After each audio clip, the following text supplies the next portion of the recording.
Temple కోసం digital లైబ్రరీయా? అవును. Odisha government ఇప్పుడు జగన్నాథ్ టెంపుల్ కోసం ఒక డిజిటల్ లైబ్రరీని తయారు చేస్తుంది.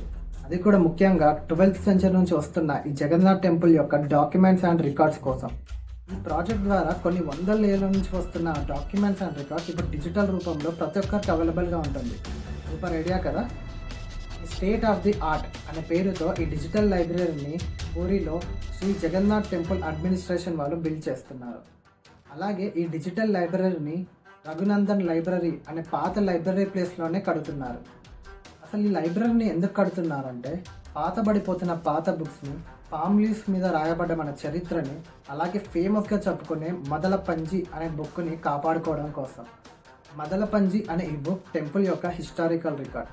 ఇందులో 12th సెంచరీ నుంచి వస్తున్న అన్ని ఈవెంట్స్ని, అలాగే ఏ రాజు ఎప్పుడు టెంపుల్కి విజిట్ చేశాడో, ఏం ఫెస్టివల్స్ ఎప్పుడు జరుపుకున్నారో మొత్తం ఈ బుక్లో రికార్డ్ చేయబడి ఉంది. దాదాపుగా 800 years ఓల్డ్ బుక్. ఈ బుక్స్ అని పాతబడిపోతుండడం వల్ల డిజిటల్గా స్కాన్ చేసి ఫ్యూచర్ జనరేషన్స్కి అందించడమే వీరి ముఖ్య ఉద్దేశం.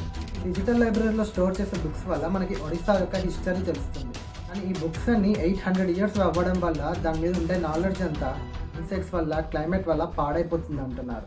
అందుకే డిజిటలైజేషన్ చేసి సేఫ్గా, పర్మనెంట్గా ప్రివెంట్ చేస్తున్నారు.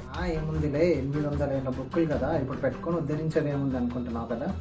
అయితే విను. నలంద యూనివర్సిటీ పేరు వినే ఉంటారు.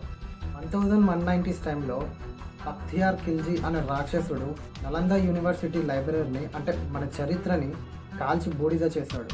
ఆ బుక్స్ అన్ని కాలడానికి కొన్ని నెలలు పట్టిందంట. అంటే అర్థం చేసుకోండి మనం ఎంత హిస్టరీని, ఎంత నాలెడ్జ్ని కోల్పోయాము. ఇప్పుడు ఆ లైబ్రరీ ఉంటే మన ఇండియా ఇంకోలాగా ఉండేదేమో. ప్రాజెక్ట్ రిలీజియన్ కోసం కాదు, also for education and culture. మరి ఆకుల మీద రాయబడ్డ మన చరిత్రని మన వాళ్ళు డిజిటలైజేషన్ చేస్తున్నారు. మరి దీన్ని మీరు ఎలా చూస్తున్నారు? డిజిటల్ రూపంలో 800 years ఓల్డ్ బుక్స్ని సేఫ్గా స్టోర్ చేయడం కరెక్టే అంటారా? మీరు ఏమనుకుంటున్నారో కామెంట్ చేయండి. మరి ఇంతవరకు చూసారంటే సబ్స్క్రైబ్ చేసుకొని లైక్ కొట్టేసేయండి.